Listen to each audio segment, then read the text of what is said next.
Bonjour, chers amis. Merci de nous rejoindre pour la seconde partie de notre étude basée sur la pierre de Daniel chapitre 2. Nous avons vu précédemment que cette pierre se détache de la montagne. Nous avons identifié la montagne comme étant l'Église de Dieu. Et que tous ces éléments, ce sont des symboles. Nous avons donné l'explication de ces symboles. Nous avons compris que la pierre ne sort pas du ciel, mais de la montagne. Et que cette église, c'est l'église adventiste du 7e jour. Cette montagne est représentée par l'église adventiste du 7e jour. Nous avons compris, nous avons donné des explications concernant le vrai peuple de Dieu, Israël spirituel. Nous avons compris que l'église adventiste, c'est l'Israël spirituel. Nous avons compris qu'il y a un scellement qui doit se faire à travers ce symbolisme de Daniel chapitre 2, et que ceux qui seront scellés seront représentés par les 144 000. Nous allons maintenant entamer la seconde partie et chercher à comprendre comment la pierre s'est détachée de la montagne. Mais avant de commencer notre étude, comme d'habitude, je vous invite à prendre la position pour la prière, pour invoquer la présence de Dieu. Éternel Dieu Tout-Puissant, Dieu d'Abraham, d'Isaac et de Jacob, gloire, honneur, louange à toi, dès maintenant pour l'éternité des cieux. Instruis-nous, forme-nous et dirige-nous par ton Esprit Saint. Et conduis-nous dans la voie droite, afin que nous puissions rester fidèlement attachés à toi et ne pas nous en détourner. Comble-nous de tes bienfaits et garde-nous dans ton amour. Au nom de Jésus, je t'ai prié pour la gloire de ton Saint-Nom, Père. Amen. Amen. Je vous invite, chers amis, à prendre comme d'habitude Bible, papier et crayon. Et je vous invite aussi à considérer un premier texte avec moi qui se trouve dans Témoignages pour les pasteurs à la page 16. La question que nous cherchons à élucider, c'est comment la pierre s'est détachée de la montagne. Témoignages pour les pasteurs, page 16. Je lis ce qui suit. L'Église de Christ sur la terre sera imparfaite, mais Dieu ne détruit pas l'Église à cause de son imperfection. Il y aura des personnes pleines d'un zèle non conforme à la connaissance qui voudront purifier l'Église et arracher l'ivraie du milieu du blé. Mais Christ nous a donné une lumière spéciale sur la manière de traiter ceux qui errent et ceux qui dans l'Église ne sont pas convertis. Aucune action spasmodique, zélée et hâtive ne doit être entreprise par les membres d'Église pour séparer de celle-ci ceux qu'elle considère comme possédant un caractère imparfait. L'ivraie apparaît au milieu du blé, mais un plus grand dommage serait fait en l'arrachant, à moins que ce soit de la manière indiquée par Dieu qu'en la laissant. Tandis que le Seigneur conduit à l'Église ceux qui sont vraiment convertis, Satan y amène des personnes qui ne le sont pas. Tandis que Christ sème la bonne semence, Satan sème l'ivraie. Il y a deux influences opposées qui s'exercent continuellement sur les membres d'Église. Une influence travaille pour la purification de l'Église et l'autre pour la corruption du peuple de Dieu. Avant de poursuivre, le texte nous dit que l'Église de Dieu sera imparfaite, mais que Dieu ne détruit pas son Église à cause de son imperfection. Mais il y a aussi des gens qui voudront éliminer ce qu'ils considèrent comme étant impurs ou comme étant de l'ivraie au sein de l'Église. Ou des gens qui s'élimineront eux-mêmes aussi, qui sortiront de l'Église, parce qu'ils estiment que l'Église n'est pas comme Dieu veut. L'Éternel nous montre, chers amis, à travers ce texte, que Christ nous a donné une manière spéciale de traiter ceux qui errent et ceux qui dans l'Église ne sont pas convertis. Dieu ne nous a pas donné de rejeter la vérité qu'il nous envoie à travers ses serviteurs comme étant de fausses doctrines, c'est pas ça. C'est-à-dire ceux qui errent et ceux qui dans l'Église ne sont pas convertis, parce qu'il y a beaucoup qui ne sont pas convertis, mais aussi il y a de ceux qui apportent la vérité et qui sont rejetés par rapport à cette vérité qu'ils apportent. Dieu n'a pas donné de traiter ce genre de choses. Dieu est capable de gérer son Église. L'Éternel nous montre qu'il y a de l'ivraie, forcément. Mais qu'en essayant d'arracher l'ivraie, on risque d'arracher aussi du bon grain. Et ce qui est important de comprendre, c'est que l'Éternel fait de son mieux pour amener à l'Église des gens vraiment convertis, mais Satan, en contrepartie, amène l'ivraie, amène des inconvertis. Et c'est là qu'il y a deux influences opposées qui s'exercent dans l'Église. Une influence qui travaille pour la purification, une autre influence qui travaille pour la corruption du peuple de Dieu. Cela nous montre qu'il y a une purification qui doit se faire. Et que cette purification ne doit pas être faite par un homme, mais par Dieu lui-même, par l'intermédiaire de ses anges. Il y a une purification qui doit se faire, chers amis. Notez bien cela. Il y a une purification qui doit se faire. Mais cette purification ne se fera pas par les hommes. Je lis maintenant la page 17 de Témoignages pour les pasteurs, ce qui suit. Page 17, nous avons lu la page 16, nous allons à la page 17 maintenant. Témoignages pour les pasteurs. L'homme fini est enclin à mal juger le caractère. Mais Dieu ne nous a pas confié la tâche de juger et de se prononcer sur le caractère de ceux qui ne sont pas aptes à cela. Ce n'est pas à nous de décider qui est le blé et qui est l'ivraie. La moisson déterminera pleinement le caractère des deux classes spécifiées par le symbole de l'ivraie et du blé. La tâche de séparer est confiée aux anges de Dieu. Elle n'a pas été remise entre les mains d'un homme. Ce texte, à l'évidence, nous montre qu'il y a une moisson, qu'il y a une séparation qui doit se faire. Et c'est cette moisson qui va déterminer pleinement le caractère des deux classes de personnes dans l'Église, l'ivraie et le bon grain. Mais notez, comme j'ai dit, que la tâche de séparer ou de moissonner est confiée aux anges. Elle n'a pas été remise entre les mains d'un homme.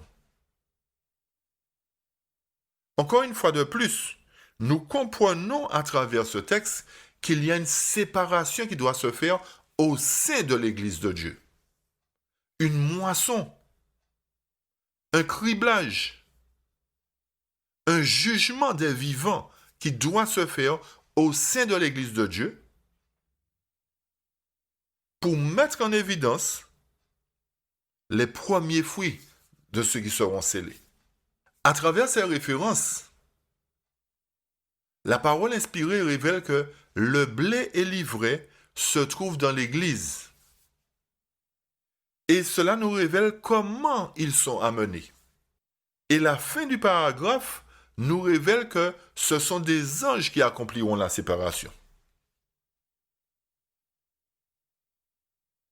Pour pouvoir nous permettre de bien comprendre ce sujet, je vous invite à aller maintenant avec moi dans Témoignages pour l'Église, volume 1, page 384, 385, et c'est ce texte que je vous citais dans la première partie de notre étude. Témoignages pour l'Église, volume 1, page 384, 385. Je lis ce qui suit.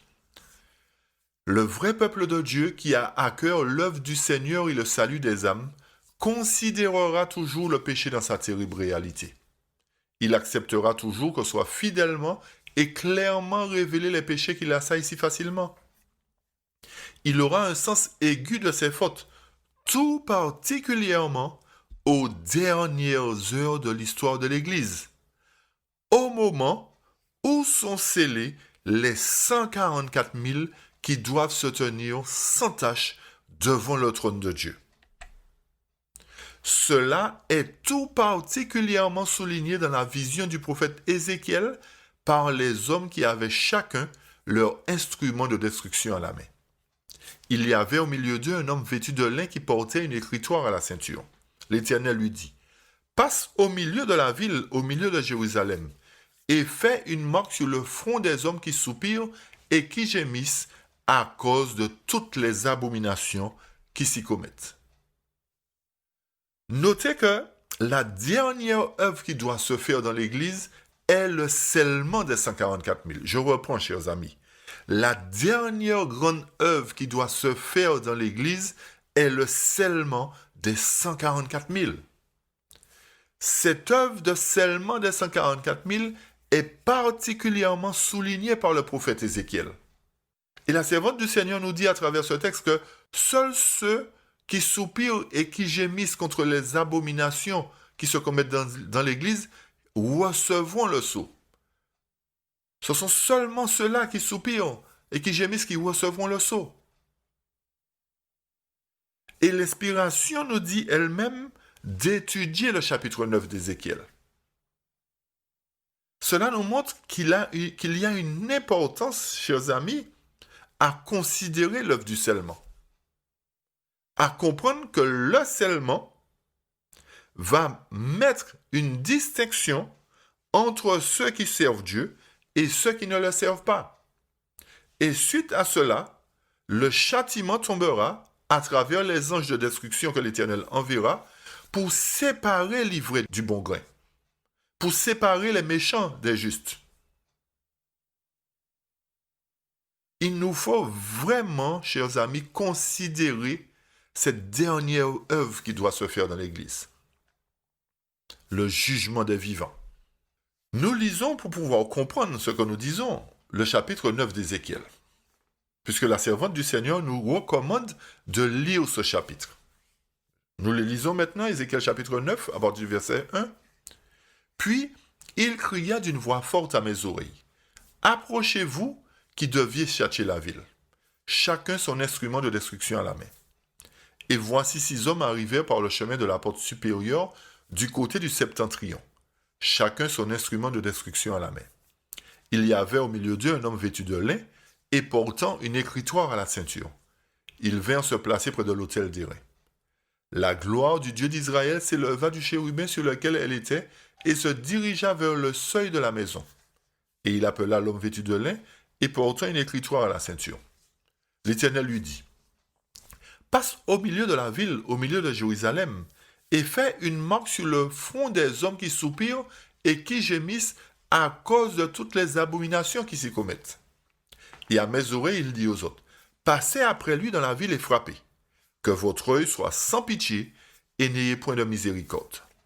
Tuez, détruisez les vieillards et les jeunes hommes, les vierges, les enfants et les femmes, mais n'approchez pas de quiconque aura sur lui la marque, et commencez par mon sanctuaire. » Il commençait par les anciens qui étaient devant la maison. Il leur dit, « Souillez la maison et remplissez de morts les parvis. Sortez. » Ils sortirent et ils frappèrent dans la ville. Comme ils frappaient que je restais encore, je tombais sur ma face et je m'écriai, « Ah, Seigneur éternel, détruiras-tu tout ce qui reste d'Israël en répandant ta fureur sur Jérusalem ?» Il me répondit, « L'iniquité de la maison d'Israël et de Juda est grande excessive. Le pays est rempli de meurtres, la ville est pleine d'injustice, car ils disent, l'Éternel a abandonné le pays, l'Éternel ne voit rien. Moi aussi, je serai sans pitié, et je n'aurai point de miséricorde, je ferai retomber leurs œuvres sur leur tête. Et voici, l'homme vêtu de lin, et portant une écritoire à la ceinture, rendit cette réponse, « J'ai fait ce que tu m'as ordonné. » Les points que nous relevons ici sont les suivants. La porte supérieure du côté du nord représente symboliquement le ciel, le lieu où se trouve le trône de Dieu. Le nord. Le deuxième point, c'est que la séparation est faite par les anges, selon témoignage pour les pasteurs, page 16. Seuls ceux qui soupirent après un changement total dans l'Église concernant toutes les abominations seront scellés. 6 anges sont envoyés par le Seigneur pour tuer ceux qui, dans l'Église, n'ont pas reçu le sceau. Le quatrième point est le suivant. C'est que le Seigneur effectue ce massacre ou encore cette séparation parce que les péchés dans l'Église sont excessivement grands. C'est pour cette raison que l'Éternel va purifier son Église. Quand il parle de Juda et d'Israël, il parle de toute la communauté de son Église, toute la communauté, toute l'Église, que ce soit les dirigeants jusqu'aux enfants. l'Éternel promet de faire une séparation et de purifier complètement son air. La question suivante est celle-ci. Cette séparation ou ce massacre est-il littéral? Puisque la servante du Seigneur ou le serviteur de Dieu, le prophète de Dieu, à la personne d'Ézéchiel, nous dit de détruire complètement homme, vieillard, jeune fille, enfant. Alors ce massacre est-il littéral? Dans Manuscrit inédit, volume 1, page 241, il est dit ceci. Manuscrit inédit, volume 1, page 241 en français. Le texte nous dit ceci. Étudiez le chapitre 9 d'Ézéchiel, ces paroles s'accompliront littéralement. Mais le temps s'écoule et les gens sont endormis. Ils refusent d'humilier leur âme et de se convertir. Le Seigneur ne sera pas patient plus longtemps envers ceux à qui ont été révélées de grandes et solennelles vérités, mais qui refusent de les appliquer à leur expérience individuelle. Le temps est court. Dieu appelle, écouterez-vous sa voix? Recevrez-vous son message? Serez-vous convertis avant qu'il ne soit trop tard? Bientôt, très bientôt, chaque cas sera décidé pour l'éternité. Ce texte nous montre que les paroles d'Ézéchiel s'accompliront littéralement. Mais le temps passe et les gens sont endormis. Qui sont ceux qui sont endormis? C'est ceux qui sont dans l'église de Dieu, qui refusent d'humilier leur âme et de se convertir. On parle à des croyants, on parle de croyants là, chers amis. Et le texte nous dit que le Seigneur ne sera pas patient plus longtemps envers ces gens-là, qui ont reçu de grandes vérités, mais qui refusent de les appliquer à leur expérience individuelle. Et l'appel est lancé. Est-ce que nous écouterons la voix de l'Éternel? Est-ce que nous allons recevoir son message? Est-ce que nous allons nous convertir avant qu'il ne soit trop tard? Aucun endroit dans la Bible, il n'est fait mention de massacre spirituel. Il n'est fait mention de jugement spirituel. Personne ne sait ce qu'un massacre spirituel, chers amis. Autrement dit, le verset 7 d'Ézéchiel qui dit de remplir les morts, les parvis, montre, et le texte que nous venons de lire, dans manuscrit inédit, nous montre que ce massacre ne sera pas spirituel, mais littéral, que l'Éternel viendra au sein de son Église, séparer, détruire complètement ceux qui ne marchent pas dans la vérité. Cela doit nous interpeller et nous permettre de comprendre que si l'Éternel vient frapper, que l'Éternel vient détruire comme il a fait au temps d'Israël, à combien plus forte raison nous devons reconsidérer nos voies, reconsidérer nos opinions et nous convertir totalement. Pour que lorsque les anges exterminateurs viendront dans l'Église, séparer les justes des injustes, que nous puissions être trouvés du côté des justes. Et pour compléter cela, nous lirons dans Témoignages volume 2, page 73. Témoignages pour l'Église, volume 2, page 73 et suivant. Le texte nous dit ceci. Ici, nous remarquons que l'Église, alors si ça n'était pas clair pour nous, le texte nous apporte des précisions pour nous montrer que c'est l'Église, le sanctuaire du Seigneur, qui sera la première à éprouver les effets de la colère de Dieu. Le texte poursuit en ces termes, les anciens, ceux à qui il a donné une grande lumière et qui ont pour devoir de veiller sur les intérêts spirituels de la communauté, ont trahi leur mission. Ils ont prétendu qu'on ne devrait point s'attendre à voir des miracles et des manifestations signaler la puissance de Dieu, comme au temps de la primitive Église. Il est fait mention de l'Église, chers amis, le sanctuaire du Seigneur. Ce n'est pas le monde qui est concerné par cette séparation. Ce n'est pas les nations mondaines. Ce ne sont pas les églises mondaines. Mais c'est bel et bien l'Église de Dieu qui est représentée ici dans cette séparation. C'est bien le peuple de Dieu qui est concerné ici, chers amis.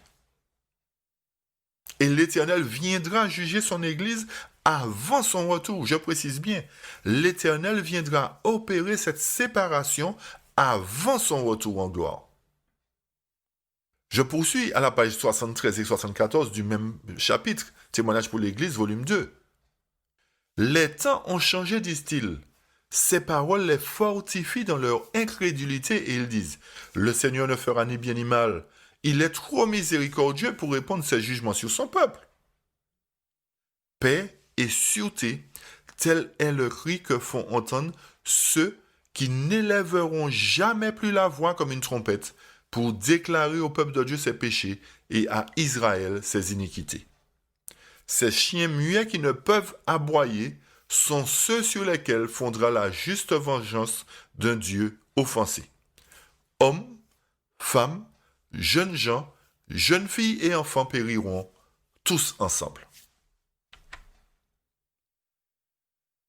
Notez, chers amis, que la colère de Dieu citée dans ce passage se fera littéralement. Et que les dirigeants, les anciens, ne croient pas que cela se fera littéralement. Car ils disent que le temps a changé. Dieu est trop miséricordieux pour répondre ses jugements sur son peuple. Et le troisième point, remarquez que hommes, femmes, jeunes gens et enfants périront tous ensemble. Ce n'est pas moi qui invente cela, chers amis. Tout ceci est tiré de la parole inspirée de Dieu. Et pourquoi ne sommes-nous pas enseignés sur ce point? Pourquoi ne sommes-nous pas enseignés sur ces vérités essentielles concernant le jugement des vivants? Nous parlons du jugement des morts. Mais nous avons peur d'expliquer le jugement des vivants comme cela. Beaucoup disent que ce n'est pas le moment de dire cela, ça va faire peur aux membres. Chers amis, à quel moment vous le saurez? Est-ce que c'est lorsque cela s'accomplira? Il sera trop tard. C'est pour cette raison qu'il est important pour chacun aujourd'hui de comprendre qu'il faut qu'il se remette en question, qu'il faut qu'il reconsidère ses voies. Parce que lorsque les effets de la colère de Dieu à travers Ézéchiel chapitre 9 s'accomplira, il y aura beaucoup de tués dans l'Église. Et comme je vous ai dit, c'est la parole de Dieu qui le montre, ce n'est pas moi. C'est écrit noir sur blanc. Ce n'est pas une invention. Cela prouve que lorsque nous cherchons à connaître la vérité, l'Éternel nous révèle cette vérité. Je lis maintenant dans Témoignage pour l'Église, volume 1, à la page 70. Témoignage pour l'Église, volume 1, page 70. Que chaque chrétien tiède puisse se rendre compte de l'œuvre de purification que Dieu va opérer parmi son peuple. Je reprends ce paragraphe. Que chaque chrétien tiède puisse se rendre compte de l'œuvre de purification que Dieu va opérer parmi son peuple. Chers amis, ne vous trompez pas sur votre condition. En tout cas, vous ne pouvez tromper Dieu. Le témoin fidèle dit, « Je connais tes œuvres. » L'œuvre du troisième ange est de conduire le peuple de Dieu pas à pas, toujours plus haut. Chaque pas est une épreuve de notre foi. Ce texte nous montre qu'il y a véritablement une purification que Dieu doit opérer parmi son peuple. Alors, puisque nous avons prouvé que cette séparation, ce massacre d'Ézéchiel chapitre 9 est littéral, nous allons considérer maintenant la question suivante. Le massacre d'Ézéchiel 9 a-t-il lieu durant les 7 plaies? Nous avons montré, comme j'ai dit, qu'il y a un jugement qui doit se faire au sein de l'Église. Et que ce jugement se fera littéralement, qu'il y aura des morts dans l'Église. Ce n'est pas une invention, c'est écrit texte à l'appui. Maintenant, est-ce que cette séparation, ce jugement, ou ce massacre d'Ézéchiel chapitre 9, se fera durant les 7 plaies? La réponse est non. Pourquoi? Parce que les plaies tombent sur Babylone, le monde. Tandis que le massacre, ou encore le jugement des vivants, ou encore la séparation de l'ivraie et du bon grain, se fait dans Jérusalem, l'église. Il y a une différence.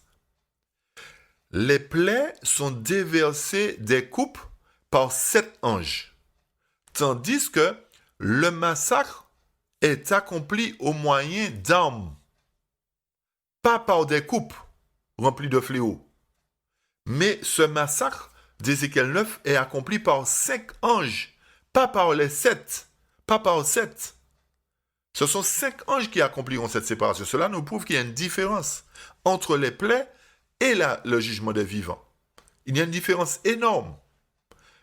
Pour les plaies, il y a 7 anges contenant, qui tiennent dans leurs mains 7 coupes remplies de 7 fléaux. Tandis que pour le massacre, il y a 5 anges qui n'ont pas de coupe dans leurs mains, mais qui ont des armes de destruction dans leurs mains. Ce n'est pas les hommes qui ont les armes, chers amis. Ce sont des anges. Et notez ce point, c'est que le jugement commence toujours avec ceux qui sont le plus éclairés. Et qui est le plus éclairé? Ce n'est pas le monde, c'est l'Église, chers amis. C'est l'Église qui est le plus éclairée. Et le jugement de Dieu commence toujours par sa maison, pas par le monde. Le jugement du monde se fera par la suite. Mais le jugement doit commencer par la maison de Dieu. Alors, à travers tous ces points, si nous avons compris qu'il y a un jugement, si nous avons compris qu'il y a une séparation, alors la question qui se pose maintenant, qu'est-ce qui peut bien faire grossir la pierre? Nous avons vu qu'il y a une séparation, qu'il y a un jugement. Et nous avons vu, pour retourner dans Daniel 2, que cette pierre devient une grande montagne. Ce qui fait grossir la pierre, c'est le rassemblement de la grande foule à la fin de la prédication de l'évangile. Je reprends. Ce qui fait grossir la pierre est le rassemblement de la grande foule à la fin de la prédication de l'évangile. C'est la seule chose qui fera grossir la pierre pour que cette pierre devienne une grande montagne. Alors, la question suivante, comment la pierre, c'est-à-dire le peuple purifié, détruira les nations? Comment la pierre, les 144 000 détruiront les nations, chers amis? Puisque si nous avons bien compris le déroulement de l'étude, seuls ceux qui résisteront au jugement des vivants sont les 144 000 serviteurs. Autrement dit, cette pierre qui se détache de la montagne représente bel et bien les 144 000 qui accompliront le dernier grand message pour détruire le système Babylone.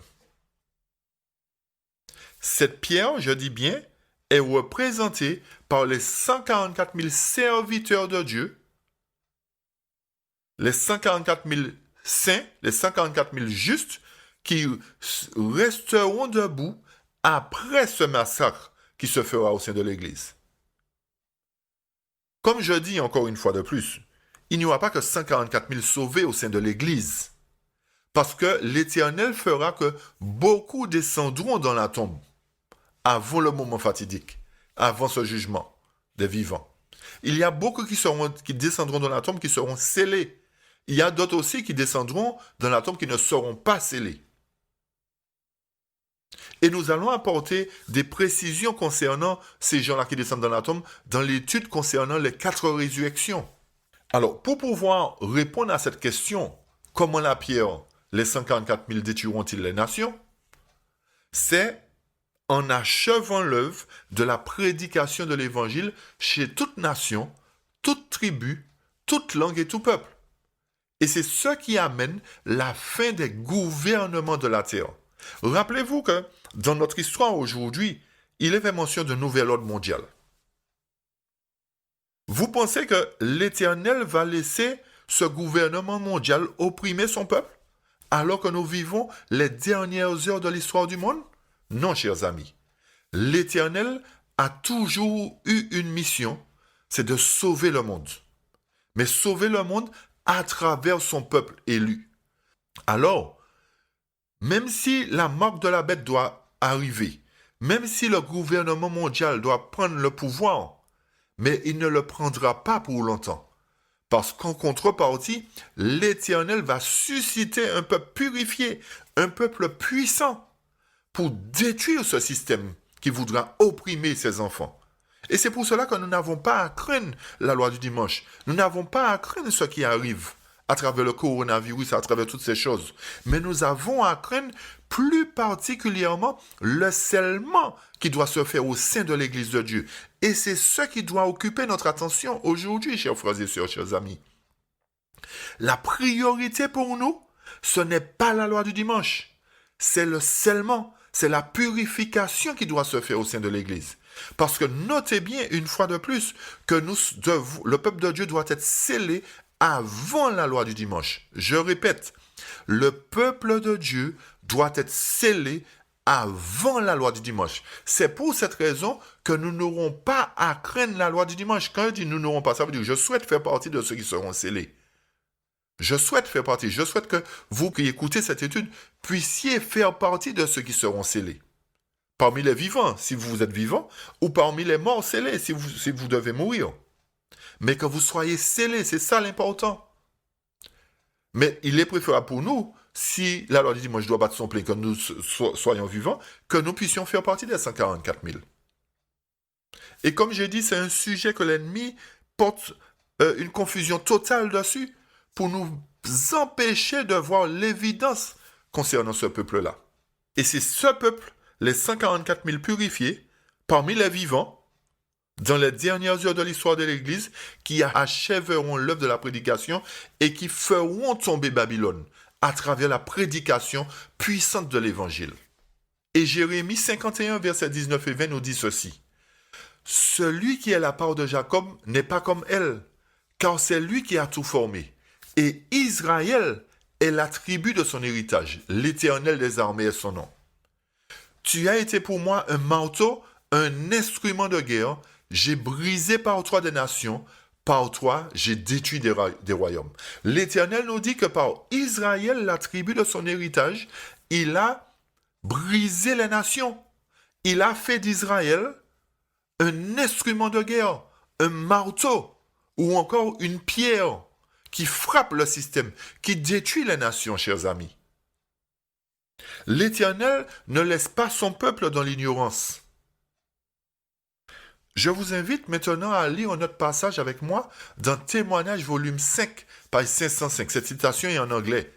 Témoignages volume 5, page 505. Une citation que nous avons traduite pour vous permettre de bien comprendre les choses. Je lis ce qui suit. Lorsque Dieu était sur le point de frapper les premiers-nés d'Égypte, il a ordonné aux Israélites de rassembler leurs enfants du milieu des Égyptiens dans leur propre maison et de marquer les montants de leurs portes avec du sang, afin que l'ange destructeur puisse le voir et passer sur les maisons. C'était le travail des parents de rassembler leurs enfants. C'est ton travail, c'est mon travail et le travail de toute mère qui croit en la vérité. L'ange doit placer une marque sur le front de tous ceux qui sont séparés du péché et des pécheurs. Et l'ange destructeur suivra pour tuer complètement les vieux et les jeunes. Nous voyons deux choses, chers amis, à travers ce texte. Que l'Éternel nous montre que, au moment où l'Éternel devait frapper les premiers-nés d'Égypte, l'Éternel avait demandé à son peuple de se protéger en mettant du sang sur le linteau des portes. En contrepartie, l'Éternel nous montre que cette séparation ou cette destruction se fera à nouveau, puisqu'il nous parle au futur à la fin du texte. Il dit, l'ange destructeur suivra pour tuer complètement les vieux et les jeunes. Et que l'ange doit placer une marque sur le front de ceux, pas sur le linteau cette fois-ci, sur le front de ceux qui se sont séparés du péché des pécheurs. Dans les temps anciens, le sang ou le sceau était appliqué sur le linteau des portes. Mais à la fin, aujourd'hui, dans le temps où nous vivons, au moment où le scellement se fera, le sceau doit être appliqué sur le front. Cela nous montre que la servante du Seigneur nous parle de deux choses distinctes, pour nous montrer que la séparation était bel et bien littérale. Que cette séparation s'est bel et bien produite au sein de l'Église de Dieu. Comment vous faire comprendre que l'Éternel nous interpelle aujourd'hui? que l'Éternel interpelle chaque parent aujourd'hui. Le texte nous dit encore que c'était le travail des parents de rassembler leurs enfants et que c'est aussi aujourd'hui notre travail de rassembler nos enfants pour les conduire dans la vérité. Notez que si les parents sont perdus et les enfants sont en bas âge, les enfants aussi seront perdus. C'est notre devoir en tant que parents d'instruire nos enfants dans la vérité et de leur montrer véritablement quel est le chemin qu'ils doivent suivre. Beaucoup de jeunes aujourd'hui sont perdus. Beaucoup de jeunes aujourd'hui sont perplexes. Beaucoup de jeunes sont influencés par de mauvaises musiques, par de mauvaises lectures, par de mauvaises compagnies. Nous, les parents, nous avons baissé les bras parce que nous sommes pris par nos travaux de tous les jours. Nous n'avons plus le temps pour l'éducation de nos enfants. Et tout cela est fait par l'ennemi de nos âmes, qui nous empêche de trouver le temps pour l'instruction de nos enfants. De trouver le temps pour nous-mêmes déjà. À combien plus forte raison pour nos enfants.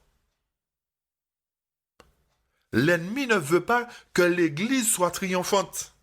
L'ennemi veut que l'Église soit totalement perdue et que le monde aussi soit perdu.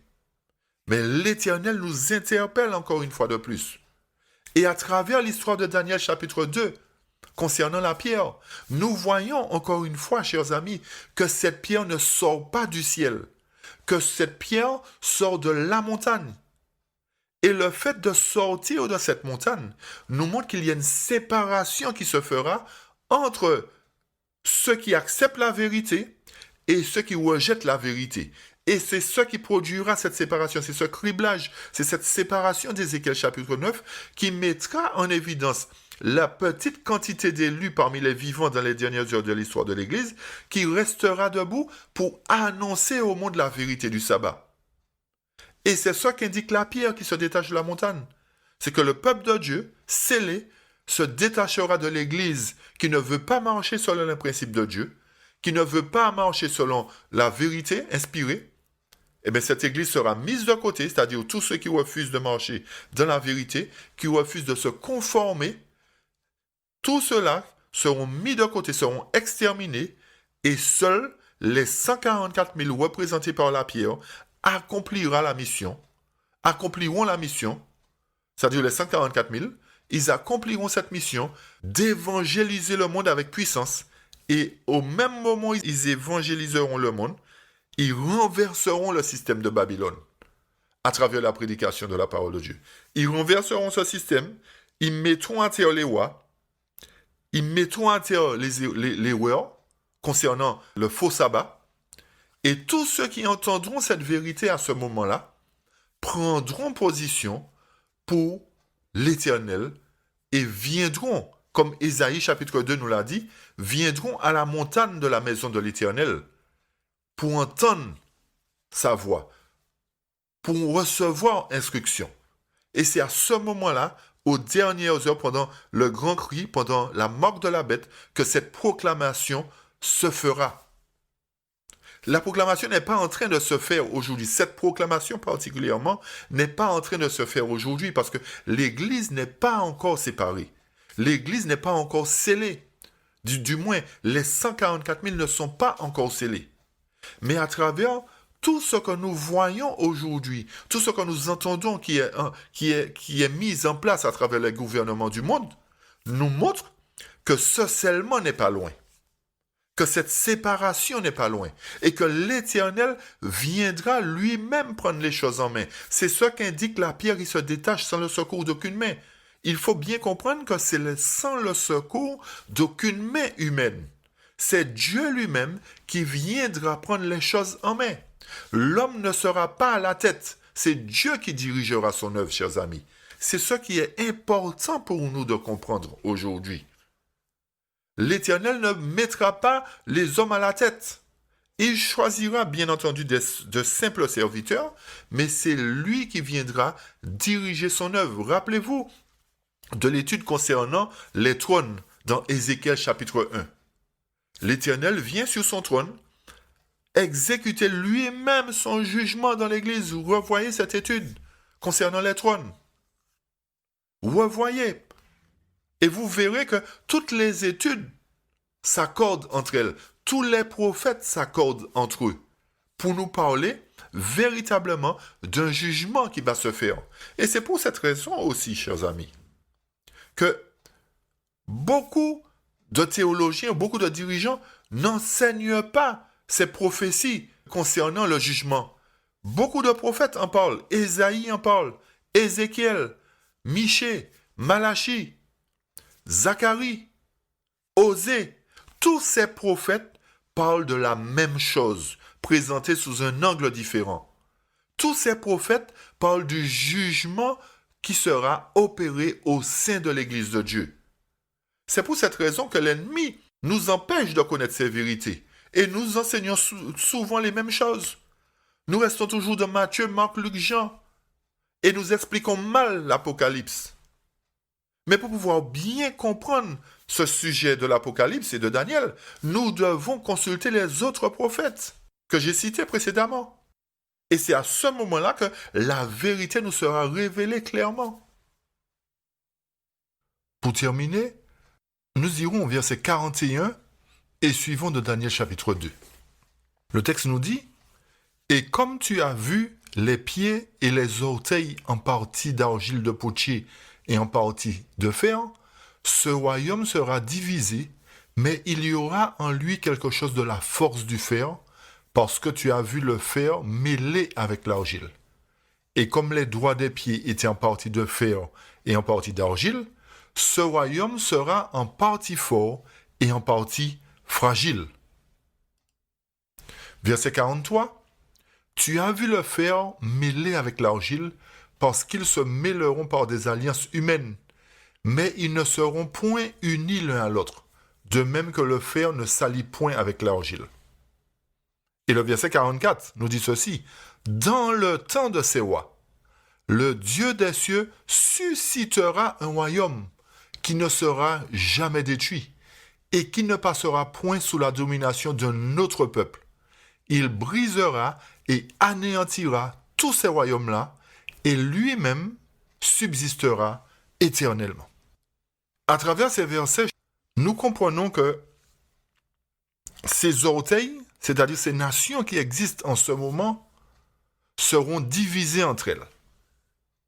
Qu'il y aura des nations qui seront fortes et d'autres qui seront faibles.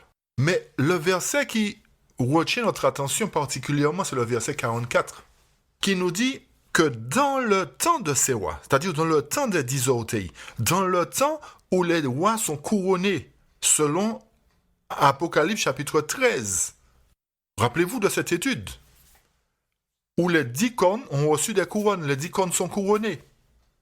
Cela nous montre que c'est bel et bien dans le temps de ces cornes couronnées, c'est-à-dire dans le temps dans lequel nous vivons, que le Dieu des cieux suscitera un royaume. Posez-vous la question. Si c'est le retour de Jésus, Jésus ne peut pas être à la fois le roi, le royaume et le sujet du royaume. Le texte nous dit bien que le Dieu des cieux suscitera un royaume. Pour qu'il y ait un royaume, il faut qu'il y ait des sujets, il faut qu'il y ait bien sûr le roi, mais il faut qu'il y ait le territoire. D'accord? C'est-à-dire que Dieu suscitera un peuple, Dieu mettra en évidence son peuple, qui formera déjà son royaume prémillénaire. Il est important de comprendre cela, chers amis. Le Dieu des cieux suscitera un royaume qui ne sera jamais détruit. Et le texte nous dit, et qui ne passera point sous la domination de notre peuple. Cela nous montre quoi? Que le peuple de Dieu, plusieurs fois, est passé sous la domination de notre peuple. Depuis des générations, le peuple de Dieu a subi l'oppression mondaine, l'oppression babylonienne, l'oppression romaine. Aujourd'hui, le peuple de Dieu, s'il n'est pas scellé, va subir les effets de la marque de la bête. Mais Dieu merci, Dieu nous montre que ce scellement doit être fait avant que la marque de la bête ne sorte, comme je vous ai dit. Et c'est à ce moment-là que cette parole s'accomplira, que ce royaume-là ne sera jamais détruit, c'est-à-dire le royaume que Dieu mettra en place, le royaume prémillénaire qu'il mettra en place, et ce royaume-là, c'est-à-dire ce peuple-là qu'il aura choisi définitivement cette fois-ci pour la fin de l'histoire, dans la fin de l'histoire du monde, ne sera point dominé par un autre peuple. Et ce royaume-là, remarquez bien, le il dont il est fait mention, ce n'est pas Jésus. On va expliquer ça autrement.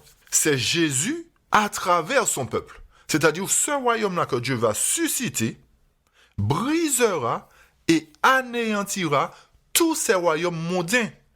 Et lui-même, c'est-à-dire le royaume que Dieu aura instauré à travers son peuple élu, lui-même subsistera éternellement.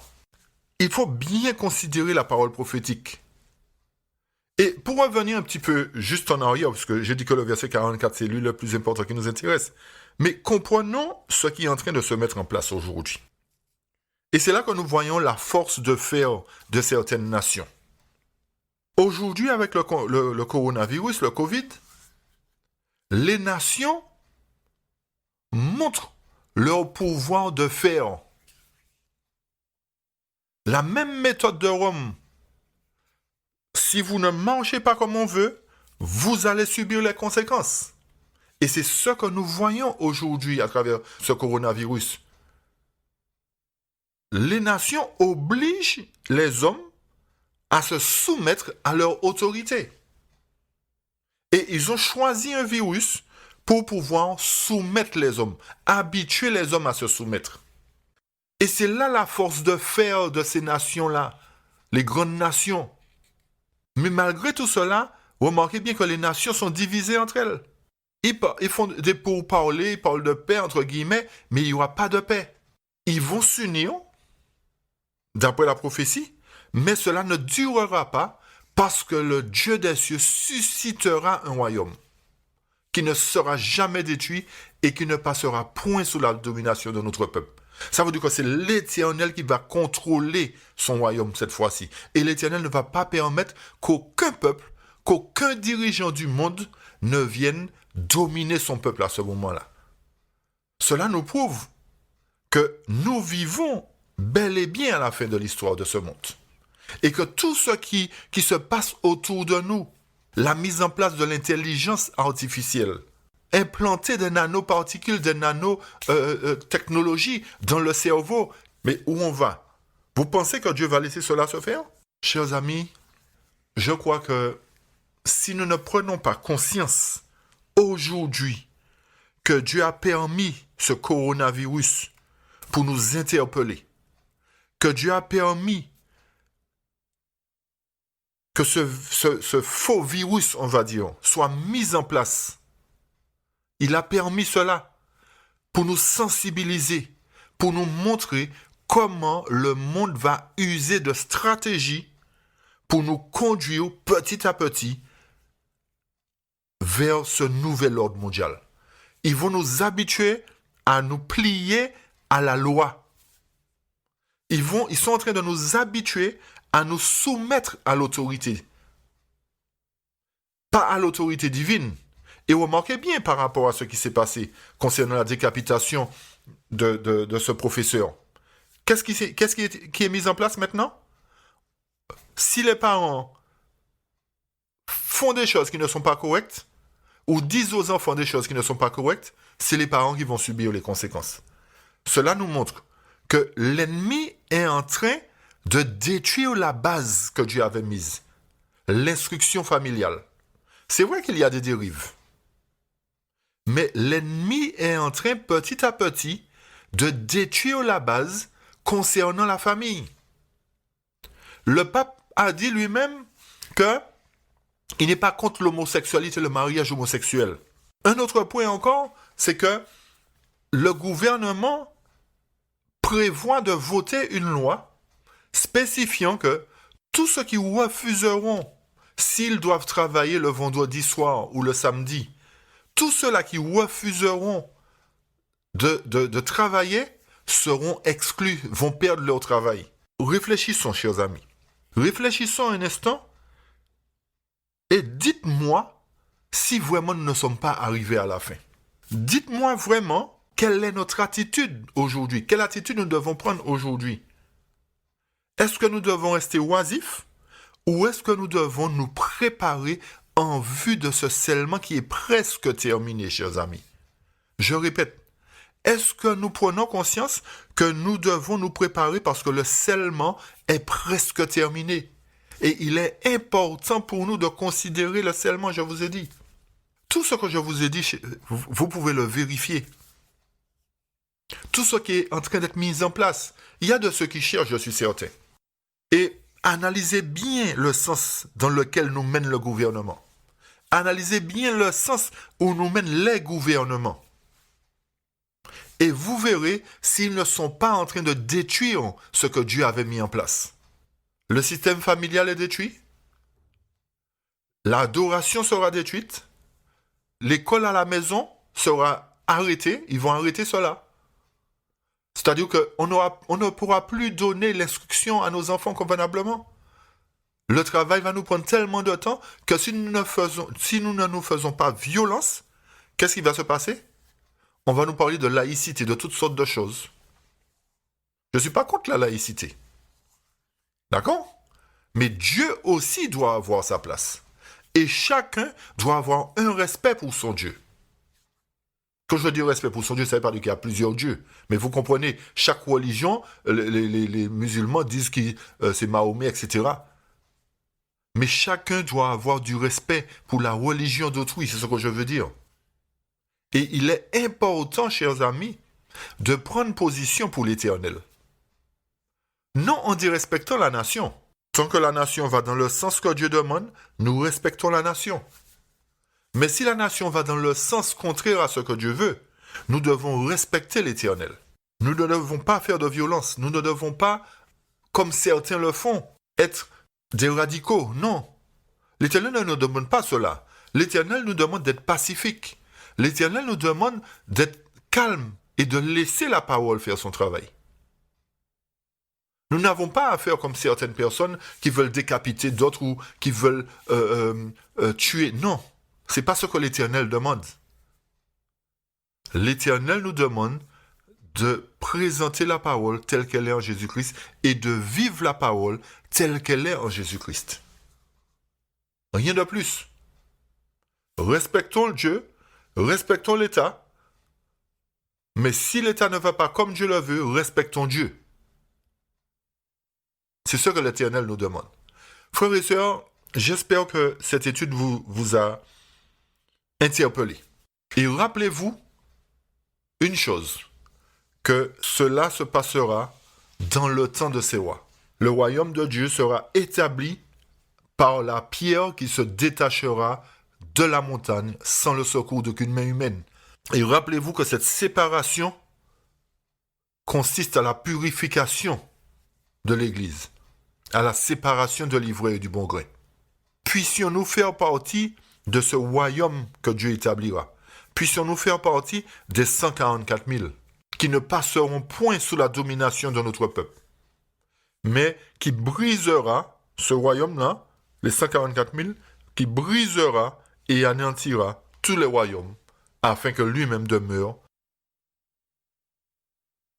Chers frères et sœurs, je prie Dieu vraiment qu'il nous instruise et qu'il nous donne suffisamment de sagesse et d'intelligence, que nous ne soyons pas imbus de nous-mêmes en pensant que nous n'avons plus rien à apprendre, mais que nous puissions être comme des petits-enfants et que nous puissions être comme les Béréens en sondant toutes choses et en retenant ce qui est bon. Que Dieu nous aide vraiment à marcher selon il est écrit, selon un ainsi dit l'Éternel. Je vous remercie de votre écoute, de votre attention. Et n'oubliez pas, chers amis, de consulter notre site YouTube, La Vérité pour notre temps. N'oubliez pas de laisser vos commentaires, de liker, de partager avec les amis, car il est important de partager ces vérités. Soyez de bon courage, et que l'Éternel nous fasse grâce et miséricorde, et que son nom soit élevé, glorifié et béni, au nom de Jésus. Amen. Amen.